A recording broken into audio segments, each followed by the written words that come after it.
Yo, hey, this shit easy, nigga. Hey, all I'm talking about, nigga, I'm still out here trying to get it.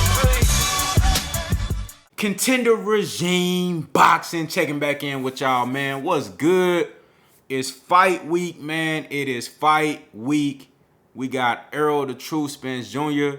versus YORDENIS Ugas in a 3-belt unification match. The first 3-belt unification at welterweight since Floyd Mayweather and Manny Pacquiao in 2015. This is going to be a very entertaining fight, y'all. Of course, we're all excited to see ERROL Spence back in the ring. It's been a while. Last fight was in the middle of the pandemic versus Danny Garcia, coming fresh off of the accident. That was December of 2020. Didn't fight the whole 2021. Was supposed to fight Manny Pacquiao. Of course, we all know what happened there with the eye injury. YORDENIS Ugas ended up fighting Manny Pacquiao instead. Went out there and put feet, knees, elbows, and shoulders on Manny Pacquiao. You know, beat him up real bad. Had him eating oatmeal with his eyes closed and shit. You know what I'm saying? And, you know, Ugas definitely took full advantage of that moment, and he put on a show, man, and he earned his way to be in this position to fight for 3 titles. And of course, ERROL Spence, you know, like he said, man, I'm the big fish, I'm the big shark. I want to be put in the sea with the other sharks. I don't need no tune-up. Put me right back in there with the other sharks, man. I want to get right into a unification match, and then after this, I'm looking forward to going ahead and getting that Terrence Crawford for undisputed, man. So it's a lot on the line in this fight. There's so much to really break down when you look at how both of these fighters got here, how both of them got in this position, and you know everything that's on the line and what it could mean going forward for the winner. So I'm excited. April 16th is going down, man, and you know let's start off with Ugas, man. Ugas is a very, very sharp counterpuncher. That's his bread and butter. But he's not your typical counterpuncher. He's not just the one-dimensional counterpuncher that just, you know, fight off of the back foot 24/7 and just wait to set traps and allows guys to come in and get super aggressive so he can, you know, let them reveal themselves and pick them apart. He don't just do that.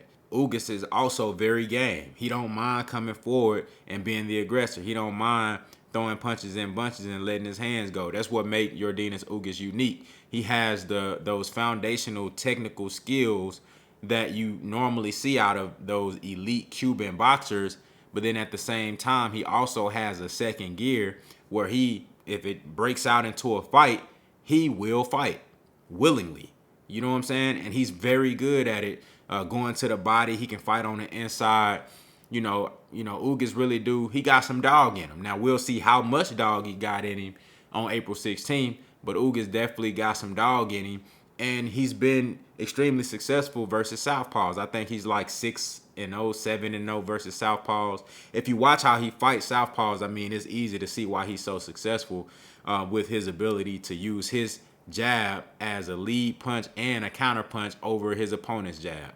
With a southpaw and an orthodox fighter, their jabs are literally right across from each other. So if you got good timing and good countering ability like YORDENIS Ugas, you can really, you know, if you fighting somebody who uses the jab and uses it consistently, you know, and you can get that good timing down, man, you can get a lot of good counters just off of the jab if you're able to do what YORDENIS Ugas does on a regular basis. So I think he's definitely gonna bring a lot of energy to this fight. I think he's gonna bring some intensity to this fight.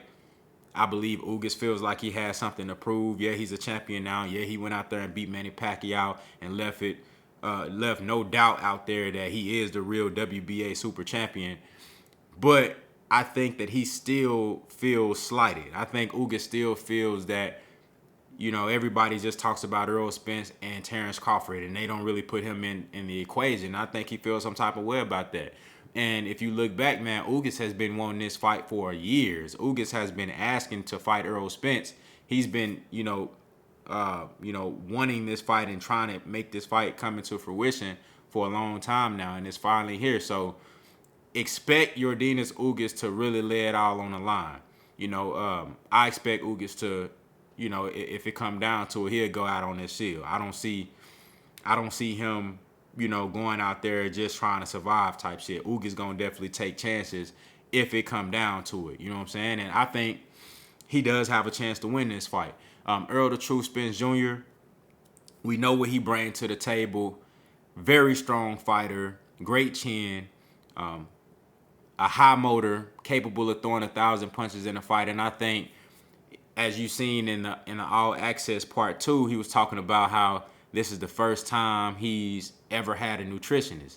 I think that's big for him. If you look at the way he's been making the weight cut has been smooth for him. He's always had issues with weight. He never missed weight, but internally he's always had issues and just like most fighters, man. When you're a bigger fighter and you cutting down to a weight that's not your normal weight, it's tough. It's tough on anybody. But Errol Spence said that that's always been a struggle for him, but he's always had the discipline to be able to make weight when it came down to it, man. So that right there alone speaks to his mentality and his discipline. But now he has a nutritionist and he's making the weight a lot easier. So that allows him to focus on his skills and focus on the game plan and focus on sharpening his technique throughout the training camp. And I think we're probably going to see one of the sharpest Errol Spence we ever seen. I think we're probably going to see one of the strongest Errol Spences we ever seen. It just seems like everything is coming together for Errol Spence right now. The last few performances in 2019, I thought that was Errol Spence at his weakest. And he still beat pound for pound fighter, top 5 at the time. Mikey Garcia was top 5 pound for pound fighter at that time. And then he unified with Sean Porter, who was a top 5 welterweight. And he beat both of those guys. You dig what I'm saying? Beat Mikey Garcia 12 rounds to zip. And I thought that was a weaker version of Errol Spence. If you looked at Errol Spence at the weigh-in, in both of those fights, he looked frail. You know what I'm saying? He looked like drained. He looked very dry. You know what I'm saying?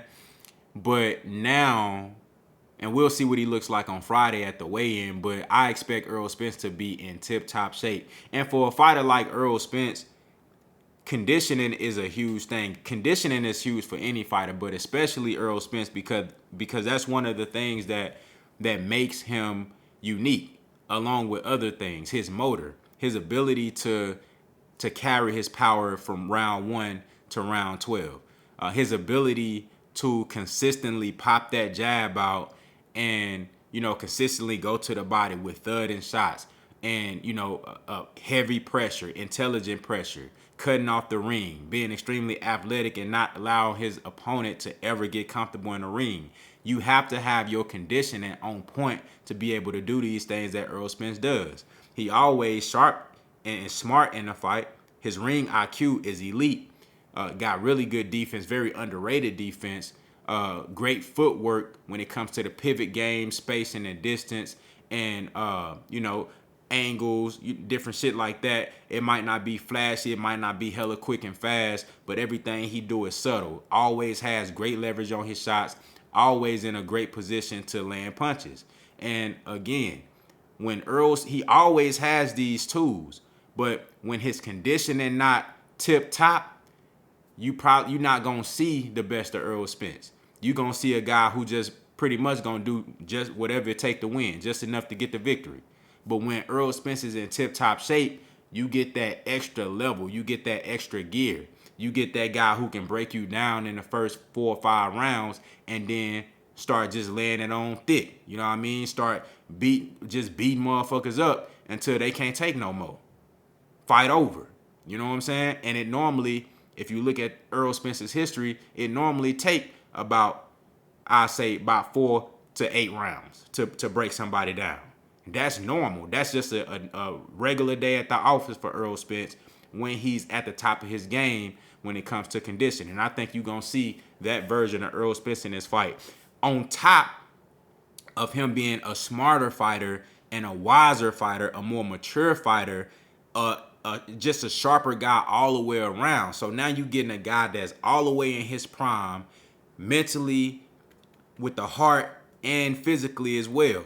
That's a very dangerous fighter. That guy, like Errol Spence said on the All Access, that guy is the best fighter at welterweight, and that guy's arguably the best fighter on the planet. You dig what I'm saying? So I expect Ugas to come out and try to box Errol Spence, try to counter everything that Errol Spence throw early on. I expect Errol Spence to come out and just kind of take a couple of rounds to set the pace. I think you'll see him coming forward with intelligent pressure and boxing. I believe that Errol Spence will control the pace of the fight, but I don't think he's gonna come out in the first round and just press forward like he did on Danny. I think you're gonna see him step to Ugas, establish the distance, establish his dominance and ring generalship, and box. You're gonna see him use the jab, kind of find that distance that he want to work at, kind of see what Ugas bringing to the table. Maybe let one of those shots whiz across his motherfucking eyes. You know what I'm saying? Let parry one of them, let one of them bitches graze off his gloves just to see what type of heat Ugas got on them punches. Once he kind of gauge all that and see, okay, I see what he working with. From round 1 to round 4, I think you're going to see a lot of that, chess match Errol Spence. And Ugas going to be trying to, use his chess match game and outthink and outbox Errol Spence. And then round 5, round 6, Errol Spence is going to press forward, and I think he'll have Ugas all figured out. I think Errol Spence stops Yordenis Ugas in 9 rounds. I think Errol Spence stops Yordenis Ugas in 9 rounds. Yes, stoppage. I know Errol Spence done had 3 decisions in a row. Mikey Garcia, Sean Porter, Danny Garcia. You know what I'm saying? 3 decisions in a row. But I think he's due for a stoppage. I think all the stars are aligning. I think he has all the tools and everything that he needs in terms of conditioning. Stylistically, it's a great matchup for him. Ugas is going to be there. Ugas is kind of flat-footed. Got good boxing ability, but he don't really move his feet a lot. I think he'll be right there in front of Errol Spence for Earl to really do whatever he want to do after about round 5. I think Errol Spence stops Ugas in round 9, and it could be bad. It could be brutal in there. You dig? It's going at some point, Ugas is he's gonna be forced to fight off of the back foot and not at the pace that he wants to. He ain't gonna be able to just pot shot and just pick at Errol Spence like he did versus Manny Pacquiao. Earl gonna rev up the punch rate, the work rate, and the pressure, and I think Ugas gonna get into deep waters where he can't swim. I think Earl gonna take him to that 7th, 8th, and 9th round and drown him. You know what I'm saying? Take him to that 8th, 9th. It could possibly go 10, but I think he gonna drown him in the later rounds, and it's gonna be an accumulation of ass whooping. You know what I'm saying? Yordenis Ugas gets stopped for the first time. Errol Spence get his first stoppage in the last 3 or 4 fights, and I believe this will be one of the best performances you ever seen from Errol Spence. You know what I'm saying? And after that, I expect him to go full force towards Terrence Crawford for undisputed. You dig what I'm saying? This is going to be a great fight, y'all. This is going to be a hell of a fight. I'm excited. And, it's a long time coming, man. And this is going to be one of those performances where Errol Spence makes a statement and lets everybody know I am the best fighter at 147. And I am going to be undisputed. You dig what I'm saying? I am that guy that y'all forgot I was. I'm still him. I'm still him. I think he going to open up a lot of people's eyes on April 16th. A lot of motherfuckers that was saying, oh, Earl can't get no stoppage. He ain't stopping nothing. He don't got no power no more. Yeah, a lot of those motherfuckers ain't going to be able to say that shit no more. You know what I'm saying? And everybody that was saying that he ducking Terrence Crawford, he's scared and all this, a lot of them going to start changing their picks. You know what I'm saying? And you know these motherfuckers is, what have you done for me lately? You feel me? A lot of these motherfuckers going to be jumping off the Terrence Crawford bandwagon and changing their picks. Some of them going to stick true to their guns, which you should. You feel me? But a lot of these motherfuckers gonna be changing their picks. Oh, Errol Spence, he getting stoppages again. Oh, he looking like the Terminator Errol Spence again. All right, we gonna see. We gonna see, man. Y'all let me know what y'all think down in the comments. How do y'all see this fight playing out? What's your official prediction? Break it down for me. Tell me why you think Errol Spence is going to win, or why you think Yordenis Ugas is going to win. Do you see an upset in this? You know what I'm saying? I think Ugas definitely has a chance, but I just think he's going to get overwhelmed and just beat up bad. He going to get beat up bad. Errol Spence said in one of these interviews, he said, I was supposed to fight Manny Pacquiao. But Ugas went in there and beat him. So he said, I owe him double the ass whooping. That's what Errol Spence said. He said, you got to get double the ass whooping now. Man, Errol Spence finna go in there and put ass whooping on Yordenis Ugas, and it's gonna be bad, man. Accumulation of ass whooping, he gonna beat him down. Y'all let me know what y'all think, man. Contender regime boxing. I'll holler at y'all boys, man.